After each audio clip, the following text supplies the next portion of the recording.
ఎమ్మెల్యేలు అంటే ఓట్ల మందమే ఉండరు, ఓట్ల మందమే పట్టించుకుంటారు. అవునా కాదా? ఓట్ల మందమే లేనిపోని ముచ్చట్లు చెప్తారు, పనులు చేస్తారనుకుంటాండ్రా. కానీ అందరు అట్లుండరులా. ముందట అన్యాయం జరిగితే అస్సలు ఊకోరు, షీరి సింత గట్టినంత పని చేస్తారు. చాలా మంది గిట్లనే ఉంటారు, స్ట్రిక్ట్ అధికారులు అవుతాండ్రు.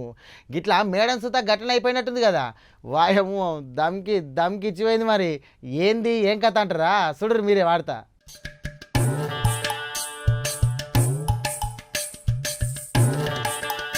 ఆగో ఎమ్మెల్యేనే ఏదో అని ఇక్కడ చూస్తే ముంగట ఓవర్లోడ్ వెనుక ఎవరిదో బండున్నది.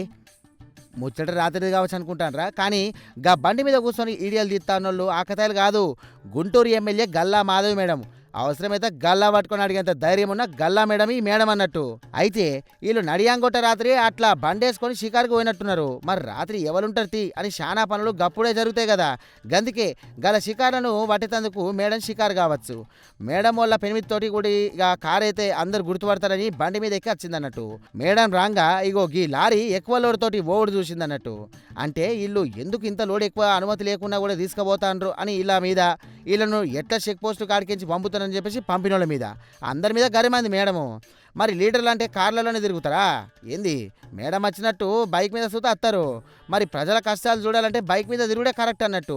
కంకరగుంట బ్రిడ్జి కాడికి రాగానే పెద్ద పెద్ద లారీలు లైన్లు కట్టి నిలబడ్డాయట. ఈ అన్ని ఇసుక లారీలకు వెళ్ళి నీరు కారుకుంటా రోడ్ అంతా తడిచిపోతుంది. ఇసుక రవాణా చేస్తాండ్రా లేకపోతే నగరానికి నీళ్లు సప్లై చేస్తాండ్రా అన్నట్టు అనిపిస్తుంది కదా. కానీ ఆ ఇసుకతోటి వచ్చిన నీళ్ళే స్పీడ్గా పోయి ఆ లారీలను ఆపి వాళ్ళను అడిగి కడిగి ఇక తిట్టి అటెనక కానిస్టేబుల్ సార్ను సుతా పిలిచింది మేడం ఆ రాత్రే.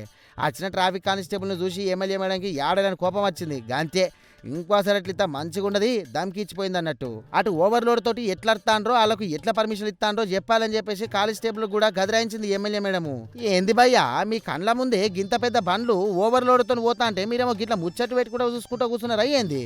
ఏం డ్యూటీ చేస్తాండ్రు? మీకు కరెక్ట్ చేయకపోవడం చేయబట్టే కదా మేము డ్యూటీ డబల్ డ్యూటీ చేసుడున్నది.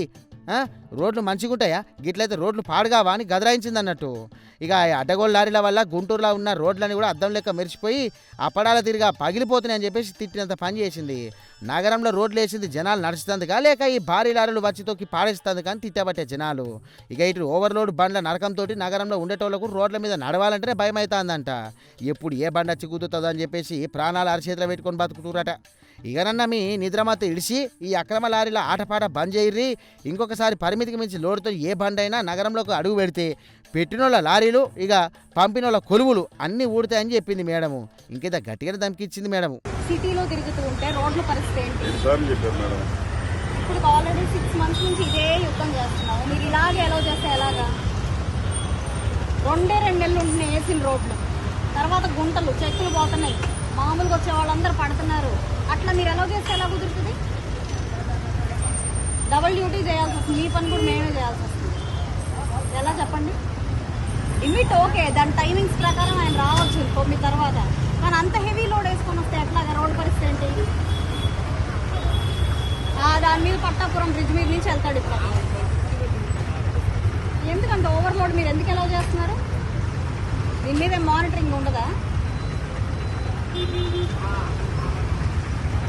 నాకు మీరు ఇది ఇలా కంటిన్యూ చేస్తే మాత్రం కుదరదండి. మళ్ళీ నాకు సిటీలో ఎక్కడ ఇలా రిపీట్ అవడానికి చూడండి. కేర్ తీసుకుని అసలు ఎవరి దగ్గర నుంచి వస్తున్నాడు చూసి నాకు వెంటనే సీజ్ చేసి రేపు రిపోర్ట్ చేయండి. నాకు చెప్పండి.